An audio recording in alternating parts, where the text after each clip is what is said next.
చంపిన తర్వాత హత్య ఉదంతం అయిపోయిన తర్వాత బయటికి వెళ్ళేటప్పుడు కూడా ఆ డాక్యుమెంట్స్ను వెరిఫై చేసుకొని 2 సార్లు 3 సార్లు వెరిఫై చేసుకొని బయటికి వెళ్ళామని చెప్పి కూడా దస్తగిరి అతని వాంగ్మూలంలో చాలా స్పష్టంగా చెప్పాడు. మరి ఇంత క్లియర్గా దస్తగిరి చెప్పిన తర్వాత ఆయన మీకు అత్యంత ఆప్తుడు కదా దస్తగిరి గారు. ఆయన బెయిల్ మేము ఆయన బెయిల్ క్యాన్సిల్ చేయమని కోర్టులో వేసినా కూడా మీరు ఆయనకు మద్దతుగా నిలబడతారు. ఆయనకు మద్దతుగా ఏకంగా లూత్రా లాంటి అడ్వకేట్ని పెట్టి మీరు మాపై పోరాడతారు. ఆయన దస్తగిరి గారి బెయిల్ రద్దు చేయమంటే దస్తగిరి గారికి యాంటిసిపేటరీ బెయిల్ ఇస్తే మీరు అడ్డుకోలేదు.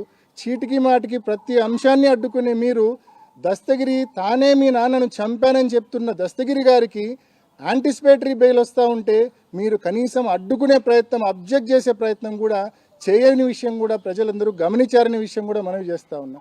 మరి ఆ దస్తగిరి చెప్పినట్టుగా అంత కీలకమైన డాక్యుమెంట్స్ ఏవి అని అడగాల్సిన బాధ్యత మీ మీద ఉందా లేదా?